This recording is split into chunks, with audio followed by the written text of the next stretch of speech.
The moment Park Ji-hoon slid that envelope across his desk, Naomi Thompson knew everything was about to change. 3 years. 3 years she thought she worked for a normal company, translating contracts, attending meetings, normal stuff. Until today.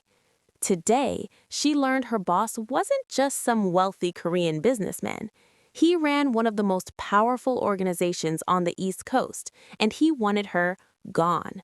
But instead of begging, she leaned forward and said 7 words that stopped him cold. "That contract you signed? It's a trap." What happened next changed everything. Ji-hoon's hand froze over the envelope. His dark eyes narrowed as he studied the woman sitting across from him. Most people couldn't even look him in the eye, but this one, this translator he'd barely noticed for 3 years, she was staring straight at him like she had nothing to lose. "Explain," he said. One word. Cold. Demanding. Naomi pulled out her tablet and scrolled to a specific page. Section 14, subsection B. The Korean version says you're agreeing to transfer 15% of shipping rights, but the English version, she turned the screen toward him, it says 50%. Someone changed it, deliberately. Ji-hoon grabbed the tablet. His jaw tightened as he read, then read again. She was right. If he had signed this without her catching it, he would have lost millions, maybe more. "Who else saw this?" he asked, his voice dangerously quiet. "Just me. I was doing final review before sending it to your lawyers."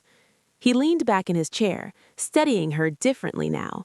Naomi Thompson, 28 years old, graduate of Northwestern University, fluent in Korean, Mandarin, and Japanese. She'd been working in his translation department since she was 25. Quiet, reliable, invisible. Until now. "You know what this company really is," he said. It wasn't a question. Naomi swallowed hard but kept her composure. "I figured it out, maybe 6 months ago. Probably should have left then, but..." She shrugged. "The health insurance is really good." Something flickered across Ji-hoon's face. Was that almost a smile? No, impossible. Men like him didn't smile. "You should be scared," he said. "Oh, I'm terrified," she admitted, "but being scared doesn't change facts. And the fact is, someone in your organization just tried to rob you blind. So maybe instead of firing the person who caught it, you should be asking yourself who you can't trust." The room went silent. Outside, Chicago's skyline glittered against the late afternoon sun. Ji-hoon's office took up the entire top floor of the building, all glass and steel and cold modern furniture. Everything about it screamed power, control, danger. And here was Naomi Thompson, sitting in her Target blazer and secondhand heels, telling him about himself. "Leave us," Ji-hoon said to the 2 men standing by the door. They hesitated. "Now." Once they were alone, he stood and walked to the window. His reflection stared back at him, 34 years old, carrying the weight of an empire he never asked for. "That envelope," he said without turning around. "It contained your severance, 3 months' salary, a generous amount considering." "Considering what?" "Considering most people who learn what you learned don't get to walk away at all." Naomi's hands trembled slightly, but her voice stayed steady. "So what happens now? You gonna make me disappear or something?" Ji-hoon turned around. "Or something. You're staying." "Excuse me?" "You caught something my entire legal team missed. Either they're incompetent or someone paid them to look the other way." He walked back to his desk and sat on the edge, closer to her now. "I need someone I can trust. Apparently that list is shorter than I thought." "And you trust me, the woman you were about to fire 5 minutes ago?" "You could have said nothing. Let me sign that contract, collected your severance, and disappeared. Instead, you stayed and told me the truth." He tilted his head. "Why?" Naomi thought about it. Really thought. "Because it was the right thing to do. And because..." She hesitated. My grandmother always said integrity isn't about what you do when people are watching, it's about what you do when they're not. Your grandmother sounds wise. She was. She passed 2 years ago. I'm sorry. And the weird thing, he actually sounded like he meant it. The next few days were strange. Naomi kept expecting someone to grab her in the parking garage or follow her home. Instead, she got a promotion, new office, better salary, and a new title that basically meant she reported directly to Ji-hoon. Girl, have you lost your mind? Her best friend Jordan nearly choked on her smoothie when Naomi told her everything. They were sitting in their favorite cafe in Lincoln Park, the one with the good croissants and the barista who always spelled Naomi's name wrong. Probably, Naomi admitted, but what was I supposed to do? Say no to the scary Mafia boss? Yes, that's exactly what you were supposed to do. Pack your bags, move to I don't know, Montana, become a sheep farmer or something. I don't know anything about sheep. You don't know anything about surviving in the Mafia either, but here we are. Naomi laughed despite herself. Jordan had been her best friend since freshman year of college. She was the only person who could make her laugh when everything felt impossible. It's not like that, Naomi said. He's not what I expected. He's cold, sure, intense, but there's something else there. Something... Oh no, Jordan pointed her straw at Naomi. No, no, no, do not tell me you're catching feelings for a crime boss. I'm not catching feelings, I'm just saying he's more complicated than I thought. Complicated. Right, Jordan rolled her eyes. That's how it always starts. 2 weeks later, Ji-hoon asked Naomi to accompany him to Navy Pier. Some documents needed authentication from a contact who worked there, and he wanted her to verify the translations in person. You want me to come? In public? With you? Is that a problem? Ji-hoon asked, looking up from his laptop. No, she fumbled for words. Don't you have people for this? I have people for everything, but I want you. Something about the way he said it made her stomach flip. She ignored it. Navy Pier was crowded that Saturday. Families everywhere. Kids running around with cotton candy, street performers doing tricks for tips.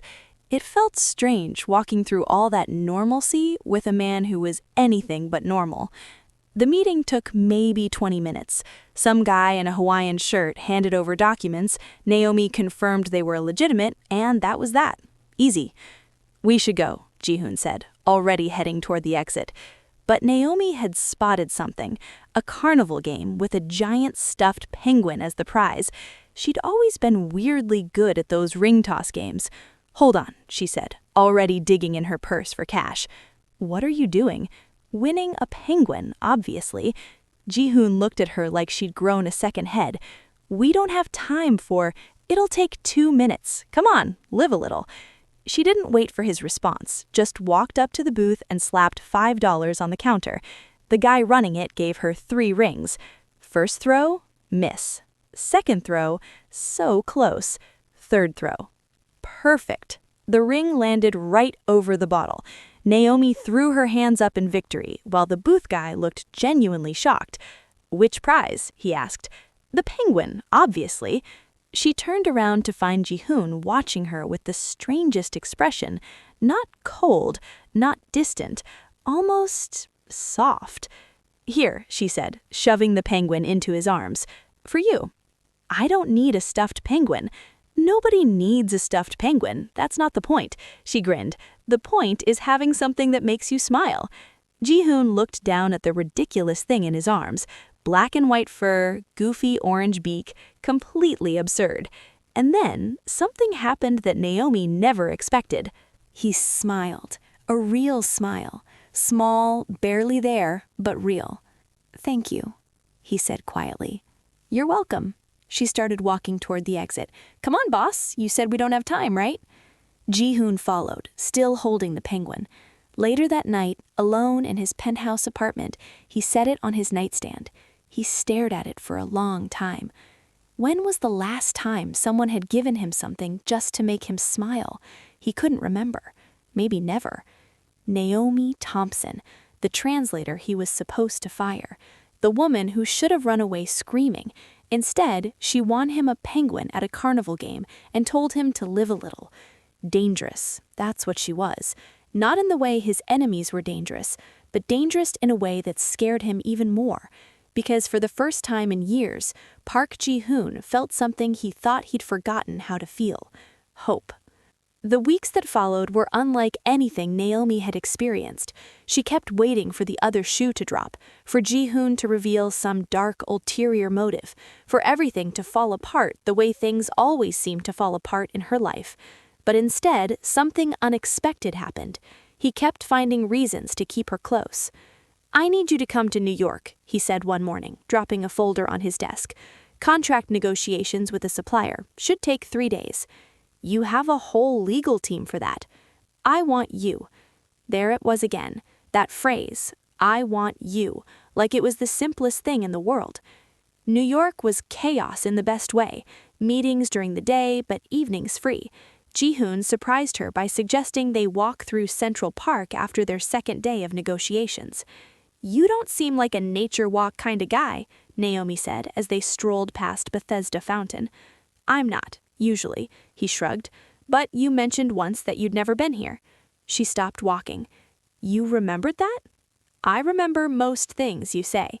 Naomi didn't know how to respond to that, so she just kept walking, hyper aware of how close he was beside her. They got hot dogs from a street vendor, argued about whether Chicago pizza was better than New York pizza, watched a street musician play saxophone as the sun set behind the Manhattan skyline. "This is nice," Ji-hoon said suddenly. "What is?" "This. Being normal. Doing normal things." He looked at her. "I don't get much normal in my life." "Then maybe you should make more time for it." "Maybe I should." The New York trip ended too quickly, but 2 weeks later, there was Los Angeles. Something about meeting with investors in the entertainment industry. Naomi was pretty sure Ji-hoon could have handled it without her, but she didn't question it anymore. Santa Monica was beautiful. The beach, the pier, the endless California sunshine, so different from Chicago's gray winters. "Have you ever played arcade games?" Naomi asked as they walked past a vintage arcade near the pier. "Arcade games? Yeah, you know, Pac-Man, Street Fighter, Skee-Ball." Ji-hoon shook his head. "I didn't have that kind of childhood."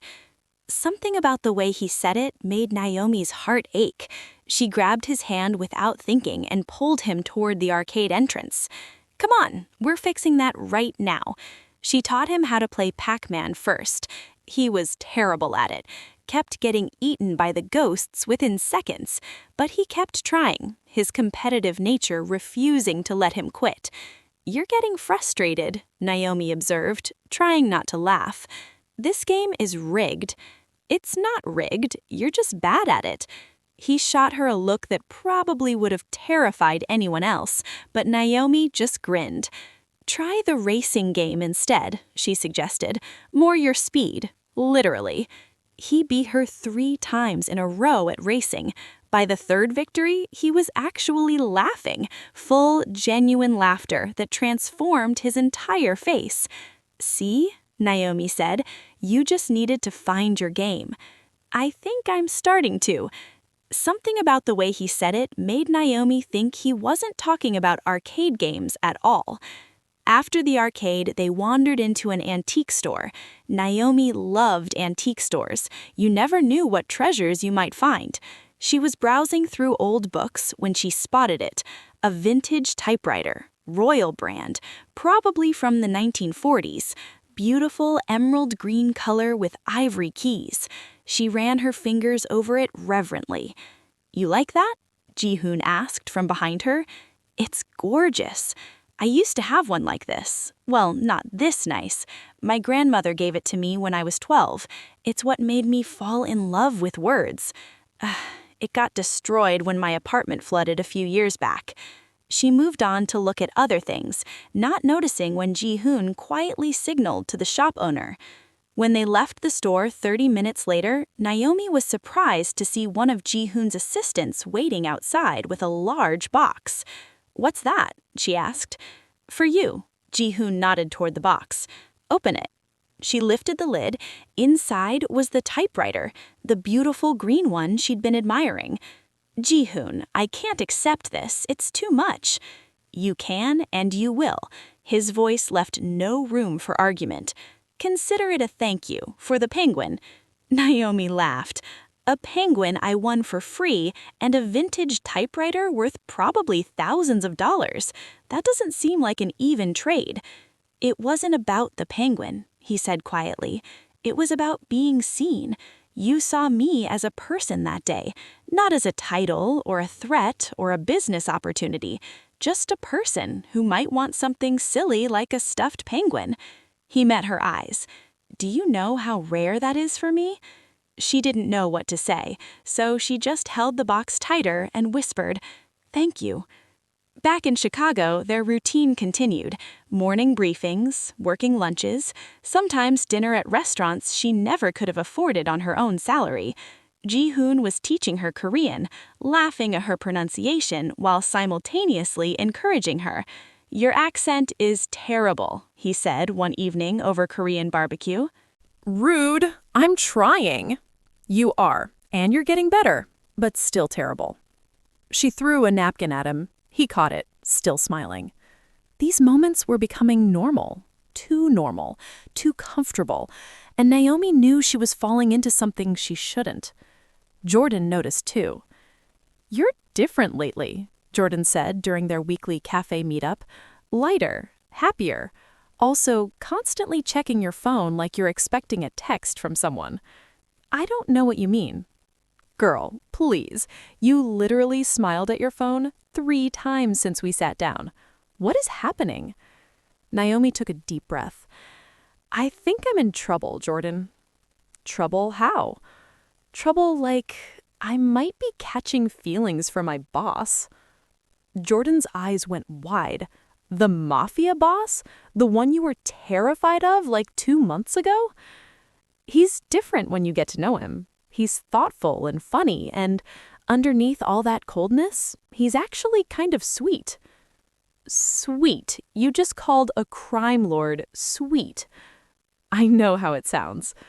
"It sounds like you've lost your whole mind." Jordan leaned forward. "Naomi, I love you. You're my best friend. But this is dangerous. Not just physically dangerous, but emotionally dangerous. Men like that don't change. They don't leave their lives behind for love. That's movie stuff." "I know," Naomi said quietly. "I know." But knowing didn't stop her feelings from growing. What she didn't know was that someone else had been watching, someone who saw her growing closeness with Ji-hoon as a threat. Daniel Park had been Ji-hoon's right hand for 15 years, since they were both teenagers running errands for Ji-hoon's father. He'd given everything to this organization, his loyalty, his youth, his entire life. And now some random translator was taking his place? He watched them return from Los Angeles, watched Ji-hoon carry that stupid typewriter box himself instead of letting his staff handle it. Watched the way Ji-hoon looked at her like she was something precious. It made Daniel sick. He'd worked too hard, sacrificed too much. He wasn't about to lose everything because his boss got distracted by a pretty face. So he started digging, following Naomi, tracking her movements, waiting for something he could use. And 3 weeks later, he found it. Naomi meeting a man at a coffee shop on the South Side, laughing with him, hugging him. They looked close, too close. Daniel took photos, lots of them. Then he ran the man's face through his contacts. Marcus Thompson, 26 years old, no criminal record, but here's what made Daniel smile.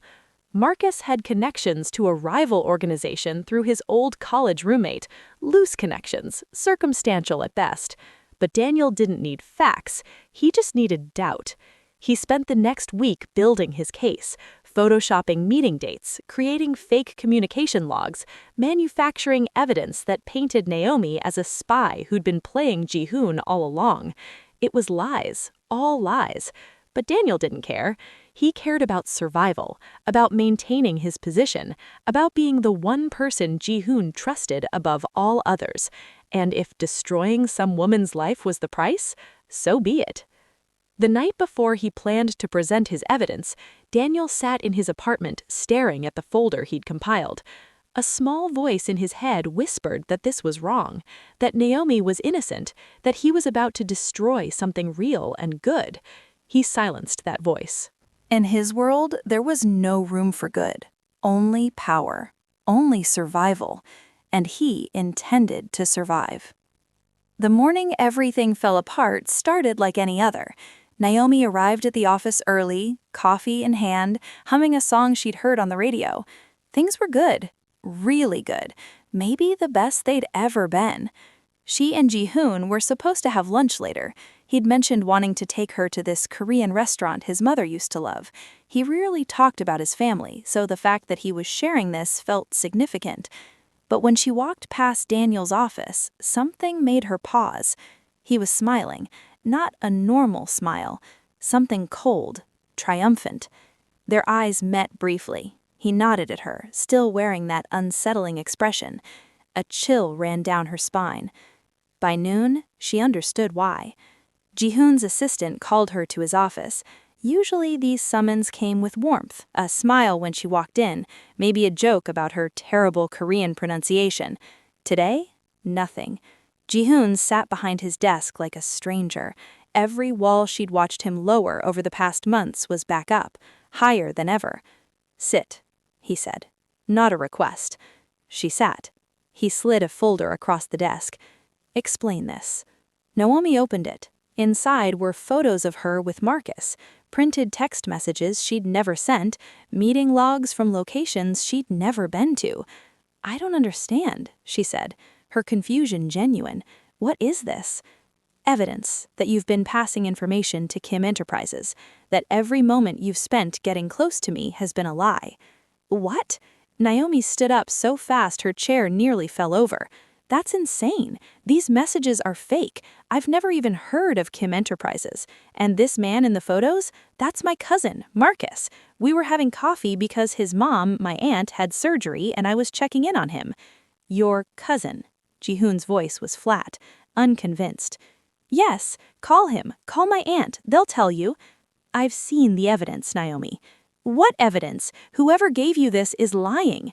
Something flickered in Ji-hoon's eyes. Doubt, maybe, or pain, but it disappeared as quickly as it came. "Daniel compiled this himself. He's been with me for 15 years. He has no reason to lie." Naomi's blood ran cold. Daniel, of course. She'd seen how he looked at her, like she was a problem that needed solving, like she was stealing something that belonged to him. "Daniel hates me. He's hated me since the moment you started paying attention to me instead of him." "You're saying my most trusted advisor fabricated evidence because he's jealous?" "That's exactly what I'm saying." Ji-hoon stood and walked to the window, the same window where he'd stood months ago when she'd first told him about the contract trap. So much had changed since then, or so she thought. "I don't know what to believe anymore," he said quietly. "Believe me. Believe everything we've shared. The trips, the conversations, the moments that were real." Her voice cracked. "That night at Navy Pier, the arcade in Santa Monica, learning Korean over dinner. Was all of that nothing to you?" For a long moment he didn't respond. When he finally turned around, his face was stone. "Maybe it was nothing. Maybe I let myself get distracted by something that was never real to begin with." Each word landed like a punch. "You were a temporary amusement, someone who made the days less boring. That's all." Naomi felt like she couldn't breathe. "You don't mean that." "I should have fired you that first day. That was my mistake. I won't make it again." Tears burned her eyes, but she refused to let them fall. Not here, not in front of him. "You know what's funny?" she said, her voice shaking. "I actually thought you were different. I thought underneath all that coldness there was someone worth caring about." She grabbed her bag. "I was wrong." She walked to the door, then stopped. "For what it's worth, everything between us was real for me, every single moment. But I guess that doesn't matter now." She left, without looking back. Ji-hoon stood frozen in his office for a long time after she was gone. His hands were trembling. He couldn't remember the last time his hands had trembled. On his desk, the folder of evidence sat open. He stared at the photos of Naomi with that man. Her cousin, she'd said. A likely story. A convenient excuse. But her face when she'd seen those photos, that confusion, that hurt, it had seemed so real. He shook his head. He couldn't afford to second-guess himself. Daniel had never let him down. 15 years of loyalty. 15 years of trust. That had to count for something, right? Naomi barely remembered the drive to Jordan's apartment. One moment she was in the office parking garage, the next she was pounding on Jordan's door, tears streaming down her face. Jordan took one look at her and pulled her inside without a word. For an hour, Naomi cried, ugly, heaving sobs that came from somewhere deep inside. Jordan held her the entire time, rubbing her back, saying nothing because sometimes there was nothing to say. Finally, when Naomi had no more tears left, she told Jordan everything. "I'll end him," Jordan said flatly. "I don't know how, but I'll figure it out. It's not worth it. Nothing about this is worth it anymore." "So what are you going to do?" Naomi stared at the ceiling. "Leave. Get as far away from Chicago as possible. Start over." "Where?" "I don't know. Seattle, maybe? I have a contact at a translation firm there. They've been trying to recruit me for years." "Seattle's far." "That's the point." Within 2 weeks, Naomi was gone. New apartment, new job, new city where nobody knew her name or her story. She threw herself into work, translation projects, conference calls, anything to keep her mind occupied. At night, she'd stare at the Seattle skyline and try not to think about a different skyline, a different city, a different life that had almost been hers. The typewriter sat in her closet, still in its box. She couldn't bring herself to look at it, couldn't bring herself to throw it away either. Back in Chicago, Ji-hoon was faring no better. He told himself he'd made the right decision, that cutting Naomi out was necessary, that trust, once broken, could never be repaired. But the office felt empty without her. Meetings felt longer. Food tasted like nothing. Even Daniel's constant presence, which should have been comforting, felt suffocating. The stuffed penguin still sat on his nightstand. Every morning he told himself to throw it away. Every night it was still there. 3 months passed like this. 3 months of going through the motions. 3 months of pretending everything was fine when nothing was fine at all.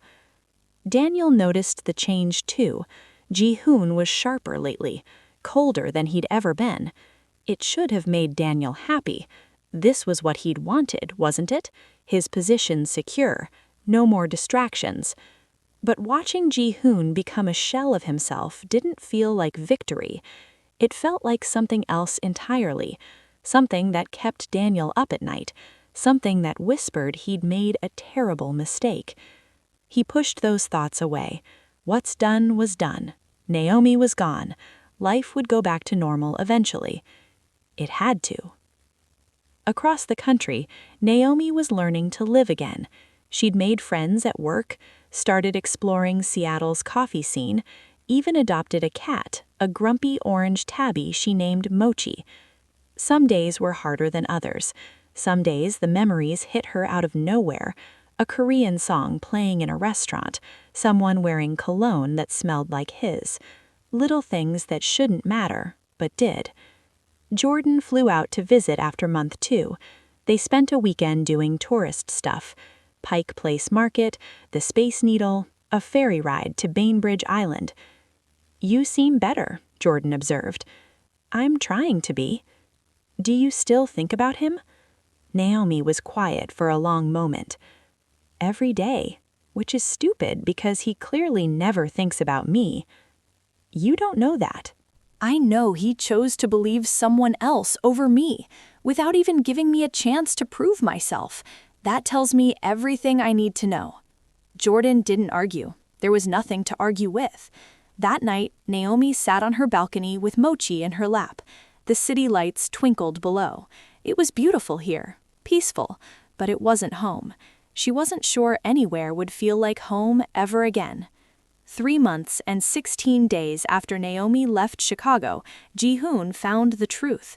It happened by accident. He'd been looking for a file on Daniel's laptop while Daniel was in a meeting. Nothing unusual, they shared files all the time. But then a notification popped up, a reminder to delete something from the trash folder. Curiosity made him click it. What he found destroyed everything.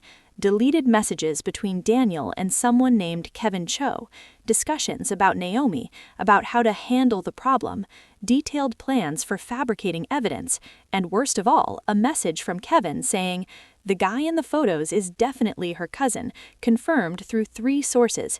You sure you want to do this?" Daniel's response, "I don't care who he is, just make the evidence look real." Ji-hoon read every message, twice, 3 times, each word cutting deeper than the last. Daniel had known that Marcus was Naomi's cousin, known that she was innocent, and he'd lied anyway. Destroyed an innocent woman's life, destroyed whatever was growing between them, all because he was scared of losing his position. 15 years of trust, gone in an instant. When Daniel walked back into the office, Ji-hoon was waiting, the laptop open on the desk between them. "Boss, what?" Daniel stopped when he saw the screen. His face went pale. "I can explain." "Can you?" Ji-hoon's voice was deadly quiet. "Can you explain why you fabricated evidence against an innocent woman? Why you made me send away someone who actually cared about me? Why you let me believe I'd been betrayed when the only betrayal was from you?" "She was a distraction. You weren't thinking clearly. I did what I had to do to protect." "Protect what?" Ji-hoon slammed his hand on the desk. "The organization or your own position? Because from where I'm standing, it looks like you were scared. Scared that for once in my life I might have something real, someone real, and you couldn't handle not being the most important person in my world anymore." Daniel's jaw tightened. "Everything I've done has been for you, for us, for what we built together. What you built was based on lies, and it ends now." Ji-hoon stood. "You're done, Daniel. Get out of my building, get out of my city, and pray I never see your face again. You can't just—" "I can, and I am. 15 years means nothing when every one of those years was built on manipulation I was too blind to see." He turned away. "Someone will escort you out. Don't make this harder than it needs to be." Daniel wanted to argue, wanted to fight, but he saw the look in Ji-hoon's eyes and knew it was over. He'd gambled everything, and he'd lost. That night, Ji-hoon sat alone in his penthouse, the penguin in his hands. He thought about every moment with Naomi, every smile, every laugh, every time she'd made him feel like a normal person instead of a monster, and he'd thrown it all away because he couldn't see what was right in front of him. He had to find her, had to make this right. Even if she never forgave him, she deserved to know the truth. It took 3 days to track her down. Seattle, of course. She'd always wanted to live somewhere with mountains and water. He flew out without telling anyone, showed up at her apartment building in the rain like something out of a drama, standing there with the penguin she'd won for him, feeling more terrified than he'd ever felt in his life. When Naomi opened her door and saw him, her face went through about 17 different emotions in 3 seconds. "What are you doing here?" she finally managed. "I came to apologize and to tell you the truth. I held up the penguin. I thought maybe, I don't know, maybe it would help. A stuffed penguin isn't going to fix what you did. I know, nothing will, but I need you to know what really happened." He took a deep breath. "Daniel lied about everything. He fabricated the evidence because he was jealous. I found the proof 3 days ago." Naomi stared at him. "You're telling me you flew across the country to tell me something I already told you? Something I begged you to believe before you threw me away like garbage?" "Yes, and I know that makes me the biggest fool who ever lived. I should have believed you, should have trusted you, should have investigated instead of just accepting what Daniel showed me." His voice cracked. "I should have fought for you, Naomi, for us, and I didn't. That's something I'll regret for the rest of my life." "Good, you should regret it." She crossed her arms. Do you have any idea what these past 3 months have been like? Rebuilding my entire life from scratch? Trying to forget someone who made me feel like I meant something for the first time in years? I'm sorry. Sorry doesn't fix it. I know. He set the penguin down by her door. I'm not asking you to forgive me. I just needed you to know the truth and to tell you that meeting you changed me. You made me want to be different, better. You made me want a life outside of what I was born into. And what does that mean? It means I'm leaving. The organization, Chicago, all of it. I'm done living a life that doesn't leave room for anything real. He stepped back. I'm moving to Portland, starting something legitimate, a consulting firm maybe, something clean. Just like that? Just like that. Daniel's gone. The transition has already started. By next month, I'll be just a regular guy trying to figure out what normal looks like. He gave her a sad smile. You taught me that normal could be beautiful. I want to keep learning that, with or without you. He started to turn away. Ji-hoon, her voice stopped him. That typewriter you gave me, I couldn't bring myself to look at it for months, but last week I finally took it out of the closet, started writing again. Yeah? Yeah. Turns out I had a lot of feelings to process, wrote about 30 pages just about how much I missed you, which is stupid because you broke my heart. I know. You can't just show up here with that dumb penguin and expect everything to be okay. I don't expect anything, I just hoped. Naomi was quiet for a long moment. Inside her apartment, Mochi meowed impatiently. Portland, huh? Portland. That's only like 3 hours from Seattle. I know, I maybe looked that up. Despite herself, Naomi almost smiled. Almost. I'm not forgiving you today. Maybe not tomorrow either, but if you're serious about changing, about becoming someone different, maybe we can talk, eventually. I'll take maybe. Good, because that's all I'm offering. 6 months later, the consulting firm opened, Williams & Kong Translation and Business Consulting, a small office in Portland with 2 desks, a coffee maker that Ji-hoon kept breaking, and a vintage typewriter displayed proudly by the window. Naomi had moved down from Seattle after month 3, not because everything was fixed, but because Jordan had been right about one thing. Real love meant fighting for it, even when it was terrifying, even when forgiveness felt impossible. They were still figuring things out. Some days were harder than others, but they were doing it together. On the day the office officially opened, Ji-hoon handed Naomi a small box. What's this? Open it. Inside was a key, but not just any key. Attached was a keychain with a tiny penguin on it. It's the key to our office, he explained. Both our names on the door, both our futures in this place. I wanted you to have something to remember that.